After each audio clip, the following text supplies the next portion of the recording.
¿Alguna vez has tenido que llamar al 911? Si es así, ¿para qué? Hola a todos y bienvenidos, muchas gracias por estar aquí. ¿Alguna vez has tenido que llamar al 911? Si es así, ¿qué pasó? Por favor, recuerda dar like, compartir y suscribirte. Vivo frente a un lago y un día vi una enorme columna de humo oscuro saliendo desde la parte superior de una casa al otro lado del lago. Esperé a que disminuyera, pero solo empeoraba, así que finalmente lo reporté al 911. Me exigieron una dirección, pero no tenía forma de saberla porque estaba al otro lado del lago. Y como no podía darles la calle, se negaron a enviar ayuda. Les dije que lo buscaran en Google Maps y que yo los ayudaba, y mientras tratábamos de resolverlo juntos, el humo se disipó y todo volvió poco a poco a la normalidad. Fue bastante aterrador ver el humo, pero aún más aterrador fue saber que no podía obtener ayuda de inmediato si hubiera sido tan grave como parecía. En la universidad vivía en una casa de fraternidad. Una noche, alrededor de las 2 de la madrugada, uno de mis amigos y yo todavía estábamos despiertos jugando billar en el área común. De pronto alguien golpeó la puerta fuertemente y miramos afuera. Era invierno, por lo que hacía mucho frío, y cuando abrimos era una mujer sin pantalones y con una camisa demasiado grande. La dejamos entrar y estaba histérica. Le dimos una manta y la dejamos calmarse en un sofá. Llamé al 911 y los policías llegaron bastante rápido.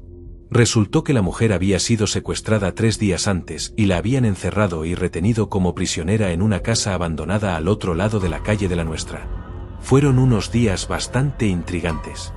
Hace unos meses vi a 2 hombres dispararle a otro que huía justo afuera de mi ventana. Dispararon como a 1 metro de mi ventana. Llamé al 911 y llegaron bastante rápido, pero no tomaron declaración, pues me dijeron que pensaban que era una pistola eléctrica y me ignoraron por completo. La noche siguiente, otro policía llegó e hizo su trabajo de manera efectiva, confirmando que habían encontrado el arma por la mañana y que mi descripción de los tiradores coincidía con la descripción que había dado la víctima. Pudieron localizar a los hombres 1 o 2 semanas después. Cuando estaba en secundaria, iba conduciendo a casa con mi mamá en medio de una noche lluviosa, y vi unas luces en la ladera al lado del camino que se movían como si bailaran. Mi mamá preguntó, ¿qué es eso? Lo pensé un segundo tratando de averiguarlo y le respondí, es un auto dando vueltas. Al parecer, el conductor se había salido del camino y rodó colina abajo.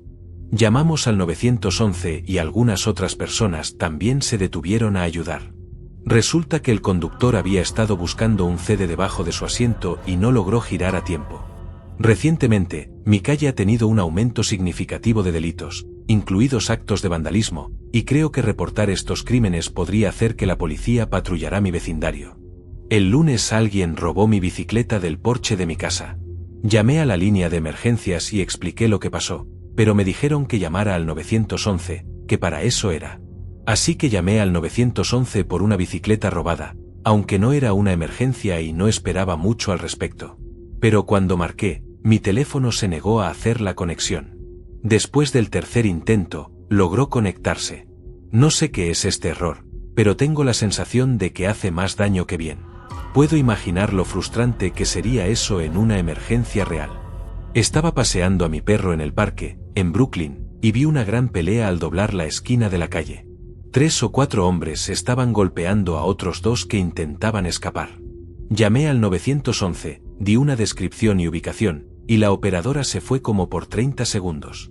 Cuando regresó, aún estaba deletreando mi apellido, y un coche patrulla pasó chillando a mi lado conduciendo en sentido contrario por una calle de un solo sentido en dirección a la pelea. Fue bastante impresionante. Una vez tuve que llamar porque el nivel de azúcar en sangre de mi mamá bajó, lo que indicaba que podría haber tenido una convulsión o algo relacionado con su diabetes. Probablemente tenía 8 o 9 años, y estaba en mi habitación jugando antes de irme a la escuela, esperando que mi mamá me gritara que era hora de salir, como hacía normalmente. Pero noté que había avanzado más en el juego que de costumbre, así que fui a la sala a investigar. Para mi sorpresa, estaba comportándose de manera extraña. El sillón estaba cubierto de orina y ella se tambaleaba diciendo palabras incoherentes. Me invadió el miedo, así que hice lo único que se me ocurrió, llamar al 911. Enviaron a los bomberos y la hicieron comer una galleta, y ella empezó a volver a la normalidad. Llamé al 911 porque se escucharon disparos en la calle junto a mi apartamento. Estaba en mi patio trasero cuando sonaron los tiros. Incluso escuché el crujido distintivo de la bala al pasar por encima. Me agaché, empujé a mi chica hacia adentro y le dije que se tirara al suelo. Entonces marqué al 911. La operadora me preguntó cómo sabía que habían sido disparos. Mi respuesta: soy veterano de Irak, creo que reconozco el sonido de los disparos. Finalmente enviaron unidades, que llegaron al lugar unos 20 minutos después.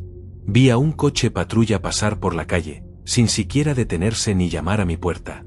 Luego recibí una llamada de la operadora diciéndome que lo que había escuchado eran petardos. No podía creer lo que escuchaba. Básicamente, la policía se dio cuenta de que no podían intervenir, así que me llamaron y me mintieron, esperando calmarme, pero solo me hicieron dudar de mi juicio, como si fuera un veterano loco con flashbacks. Conduciendo por mi ciudad de regreso de una fiesta, vi en la calle a un hombre con su brazo alrededor del cuello de otro hombre, arrastrándolo. 3 mujeres tiraban del brazo del hombre que estrangulaba y le gritaban: «Lo estás matando, lo estás matando». Llamé al 911 y estuve en espera por unos 30 segundos antes de que alguien respondiera. Luego informé lo que vi y la operadora respondió con un cansado y ligeramente sarcástico: «Ya lo sabemos, ya ha sido reportado, la policía va en camino».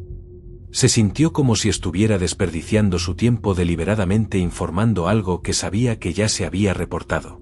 La policía llegó poco después, y ambos hombres huyeron. No sé qué pasó después. Llegué temprano a casa de un viaje fuera de la ciudad para encontrar a mi hermanita menor organizando una fiesta, excepto que ella estaba borracha desmayada en su habitación, mientras que había personas 8 años mayores que ella en mi casa, fumando y tocando mis guitarras con pestañas de latas de cerveza rotas. Llamé a la policía y les dije a todos que se fueran, justo antes de que comenzara una gran pelea en mi jardín con personas que no conocía amenazándome en mi propia casa. En ese momento, volví a llamar a la policía, pero como no llegaban, tuve que llamar a algunos amigos del fútbol para que vinieran a ayudar. Les tomó 8 minutos llegar, y otros 45 minutos para sacar a todos de la casa. Llamé a la policía una tercera vez para quejarme y hacerles saber que habían chicos borrachos menores de edad acelerando por mi calle. Todos se habían ido, excepto mis amigos, y mi hermana seguía inconsciente en su habitación. La policía finalmente llegó 2 horas después de la llamada inicial. Vinieron y golpearon la puerta. Les grité que ya había pasado todo, ya que todos se habían ido hacía más de 1 hora. Después, me preguntaron por qué los había llamado y amenazaron con darme una multa por perder el tiempo de la policía o alguna tontería parecida. Cabe señalar que la estación de policía tenía patrullas cuando iba camino a casa y está a menos de 2 minutos en coche de mi casa. He llamado al 911 algunas veces por accidentes de coche mientras conducía. Pero una vez, mi padre, que ya falleció hace un tiempo, llamó al 911 en un estado de confusión mental. No quiero contar demasiado, pero lo cierto es que mientras yo visitaba a mis padres estando de permiso del ejército, a finales de los 90, miré por la ventana de mi habitación y vi al equipo SWAT, con hombres con lo que parecían M16 en ese entonces, corriendo por el jardín delantero. No sabía qué estaba pasando, solo que tenía que agacharme.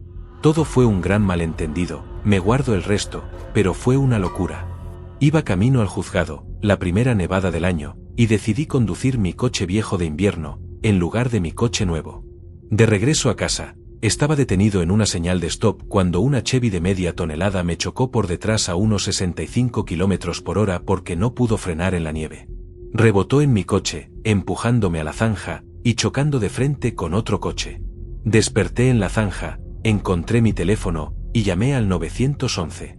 Rechacé la atención médica, todas las demás personas fueron al hospital en ambulancia, y todos los demás vehículos fueron remolcados.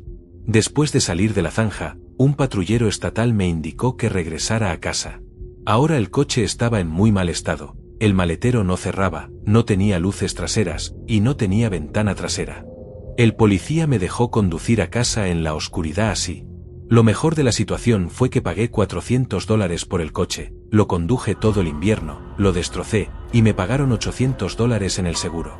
Era invierno, y estaba teniendo una pelea de bolas de nieve con unos amigos en la noche, como a las 2 de la madrugada. Nos aburrimos y decidimos ir a la casa de alguien, pero un amigo mío guardó una bola de nieve en su abrigo. Justo cuando salíamos del estacionamiento, dijo, «Mira esto», y lanzó una bola de nieve a un grupo de adolescentes que pretendían ser geniales con el coche de sus padres. Bueno, la bola de nieve golpeó uno de los coches. No pasó nada, es nieve, y antes de que pudiera decir algo o disculparse, estos adolescentes se metieron en sus coches y comenzaron a perseguirnos. Por quién sabe qué razón, tenían huevos y otras cosas listas en su coche, y las lanzaban por la ventana. Por suerte, mi amigo es un conductor bastante competente, así que intentó perderlos un par de veces. Logró perder a uno, pero los semáforos hicieron que fuera imposible perder a los demás. Finalmente, uno de ellos, en un BMW, nos cortó directamente el paso en una señal de stop. Los otros estaban un poco más atrás. Así que mi amigo intentó retroceder, pero en ese momento, otro chico en el SUV Mercedes de su papá intentó acorralarlo y estaba justo detrás de nosotros, pero había apagado sus luces, y como nuestras ventanas estaban cubiertas de huevos y demás, terminamos chocando contra él. El último coche se detuvo directamente a nuestro lado, así que no podíamos movernos, y todos se bajaron de sus coches y comenzaron a golpear y patear las ventanas y puertas tratando de entrar, gritando cosas, una reacción totalmente exagerada por una bola de nieve. Así que, como no podíamos irnos, y éramos 4 contra como 15 de ellos, llamé a la policía. Cuando vieron lo que hacíamos, quisieron parecer lo más inocentes posible, y el que nos cortó el paso movió su coche, y el que estaba al lado nuestro también se movió. Sin embargo, los huevos seguían en las ventanas, y el policía no quedó nada impresionado cuando vio nuestro coche y oyó que todo fue por una bola de nieve. Por supuesto, el chico del Mercedes lloraba porque su papá lo iba a matar, y nos pedía la información del seguro, pero el policía simplemente les dijo que se largaran a menos que quisieran que sus padres se enteraran de por qué había pasado todo. Solo he tenido que llamar al 911 una vez, pero nunca la olvidaré. Me estaba preparando para ir a la escuela una mañana, tendría unos 11 años en ese momento, y mi papá estaba actuando muy raro, diciendo cosas erráticas y balbuceando incoherencias. Como había escuchado a mi mamá describir algunos síntomas del shock de insulina, decidí darle un poco de jugo, esperando que sus niveles de azúcar subieran lo suficiente para evitar que perdiera la conciencia. Desafortunadamente, no fue suficiente. Fui a cepillarme los dientes antes de que saliéramos, y cuando volví, mi papá estaba de pie en su habitación, mirando fijamente la pared. Le pregunté si estaba bien, y solo me hizo repetir la pregunta antes de caer al suelo. Corrí hacia él, y vi que seguía respirando, pero estaba completamente inconsciente. Para empeorar las cosas, quedó acostado de espaldas, en peligro de tragarse la lengua. Inmediatamente llamé al 911 para ver qué podía hacer para ayudarlo. Obviamente, como un niño de 11 años, no había mucho. Me aconsejaron que lo tomara por el cinturón y lo girara para que quedara acostado de lado, para evitar que se ahogara con su lengua. Enviaron un camión de bomberos y una ambulancia, y 15 minutos después de que llegaran, mi padre ya estaba de regreso. No creo haber estado tan asustado en toda mi vida. Fue una respuesta instintiva, y agradezco cada día haber podido intervenir y evitar una situación potencialmente fatal. He tenido que llamar al 911 2 veces, ambas mientras trabajaba. En ambas ocasiones, estaba administrando la sala de cartas donde trabajo, esperando a tener que hacer algo. Nuestros miembros salen a fumar, y solo veía a 4 o 5 de ellos mirando todos en la misma dirección, lo que siempre significa que algo está pasando en la calle. Estamos a media cuadra de varios bares en una ciudad universitaria, así que la cosa se pone interesante. Asomé la cabeza por la puerta y vi a un hombre a unos 2 metros en la acera, acurrucado en posición fetal, con 7 u 8 hombres más alrededor, pateándolo sin parar. Para cuando logré comunicarme con la central, la pelea ya se había dispersado, pero un par de coches patrulla llegaron para intentar aclarar las cosas. La siguiente vez, un hombre entró. Estaba obviamente borracho, pero repetidamente decía que había tenido una convulsión y me pidió que llamara al 911 por él, que fue exactamente lo que hice. Una ambulancia llegó unos minutos después con un par de coches patrulla. Los paramédicos y la policía interrogaron al hombre un rato, luego lo subieron a la ambulancia y se lo llevaron. Mientras se preparaban para irse, una de las miembros del club, que había salido a cenar tarde, me llamó y me dijo que la policía no la dejaba entrar a la cuadra de la sala de cartas. Me pareció raro que hubieran bloqueado toda una cuadra por una simple recogida en ambulancia. Asomé la cabeza de nuevo, y el oficial me pidió que regresara adentro y me informó que había un paquete sospechoso en el callejón cercano, y que alguien le había informado a la seguridad del centro que había dejado una bomba allí. Tuve un asiento de primera fila desde mi ventana para ver cómo llegaba el escuadrón antibombas y preparaban su equipo para deshacerse del paquete, lo cual hicieron con un cañón de agua a alta presión. No me dejaron mirar, pero sin duda lo escuchamos. Lo mejor fue que nadie podía entrar ni salir del área. Tenía jugadores para registrar o pagar, así que esencialmente no tenía nada que hacer. Cuando era niño y mis padres se divorciaron, mi mamá y yo nos mudamos a un apartamento barato en una parte horrible de nuestro pequeño pueblo. Muchos años después, luego de graduarme de la secundaria y poder mudarme solo, me mudé al mismo vecindario horrible, a solo 6 cuadras de donde vivíamos cuando era niño. Unas 2 semanas después de mudarme, un amigo vino de visita y estábamos fumando cigarrillos en la escalera de enfrente.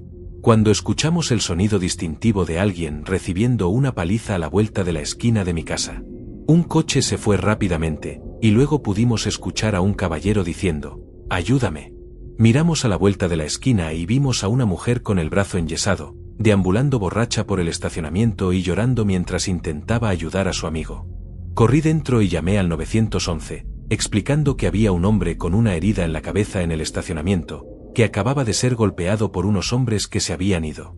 Unos 5 minutos después, llegó un oficial de policía y sostuvo al hombre herido, haciendo que su cabeza, que sangraba mucho, se frotara contra el costado del coche patrulla. El hombre estaba apoyado contra el coche, repitiendo, «Ayúdenme, por favor, ayúdenme». La ambulancia tardó otros 15 minutos en llegar, y se detuvo en un semáforo justo al lado del edificio. No lo podía creer. Si hubiera sido ahora, habría ido y gritado al policía por no tomarse en serio la herida del tipo. Pero tenía 18 años y recién me había mudado solo, así que solo me quedé ahí, horrorizado. Viví en ese apartamento durante 6 años. Mientras vivía allí, llamé muchas veces al 911 y a la central de no emergencias. De hecho, el vecindario tenía un grave problema de pandillas que la policía negó durante años. Pero finalmente se pusieron serios unos 2 años antes de que me fuera. En ese momento, instalaron una pequeña estación policial en el centro comercial frente a mi apartamento. Una noche, vi a un hombre parado en la entrada del complejo. Pasaron unos minutos, y una mujer se le acercó y, muy obviamente, le compró drogas. Llamé a la central de no emergencias y les dije que si avisaban a los policías de esa estación en ese momento, había un tipo vendiendo drogas que podían arrestar sin siquiera subirse al coche. El operador me dijo, «No hay nadie en esa estación». Le dije, «No, puedo ver a los policías caminando ahí dentro. Vivo al otro lado de la calle».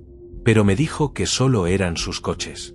Recuerdo haberle dicho algo como, «Bueno, esos coches se parecen mucho a una oficial sentada en un escritorio y un oficial usando la fotocopiadora», pero finalmente me rendí, pues seguía diciéndome que no era nadie. Pero me parece que lo pensó, porque unos 3 minutos después, la oficial caminó directamente y esposó al hombre. Para que tengas una idea de cuánto maduró la policía en mi ciudad mientras vivía en ese apartamento, aquí va mi última historia. Unas 2 semanas antes de mudarme, un exnovio vino a visitarme. Fue a comprar cigarrillos, pero regresó en unos 90 segundos, diciéndome que acababa de ver a alguien ser apuñalado en el estacionamiento frente a mi casa. Llamé al 911 y les di toda la información, y en 5 minutos, tenían la calle bloqueada, llegaron 2 ambulancias y unos 6 coches patrulla estaban allí con las luces encendidas buscando al sospechoso. Debo admitir que me sorprendió que el operador no me dijera que había visto un uniforme mágico o algo, y no a un tipo siendo apuñalado, basándome en mis experiencias previas. Recuerdo pensar, claro, se dan cuenta de todo esto justo antes de que me mude del lugar. También he tenido que llamar por el incendio antes mencionado, por una ambulancia para mi madre una vez cuando era niño, y una vez por una compañera de trabajo que tuvo una convulsión en su escritorio, y se enojaron mucho con nosotros por llamar a los paramédicos, aunque nunca nos había dicho que era epiléptica. También he tenido que llamar a la central rural de no emergencias ahora que vivimos en el campo, cuando toda una ladera estaba en llamas durante mi camino a casa. El operador fue muy amable y de hecho se quedó en la línea conmigo unos 15 minutos mientras verificaba si era una quema controlada. Lo era. Hay una gran diferencia entre las personas en áreas rurales que reciben menos llamadas y aquellas en suburbios que sienten la necesidad de corregir al operador cuando menciona ver policías en la estación. Conduciendo de noche por mi ciudad, paramos en un semáforo en una intersección de 4 vías. De repente, Una camioneta pasó a toda velocidad junto a mi coche, tratando de saltarse la luz roja en medio de la intersección. El otro coche, que venía en dirección opuesta, nos golpeó fuerte, haciendo que piezas volaran de ambos vehículos. La camioneta, que fue golpeada por una escalade, dio al menos 3 vueltas antes de aterrizar sobre su techo. Después de unos 10 segundos en shock por lo que acababa de pasar, 6 personas salieron de la camioneta, uno vomitó y se desmayó, y otro se agarraba el hombro. Se rompió la clavícula.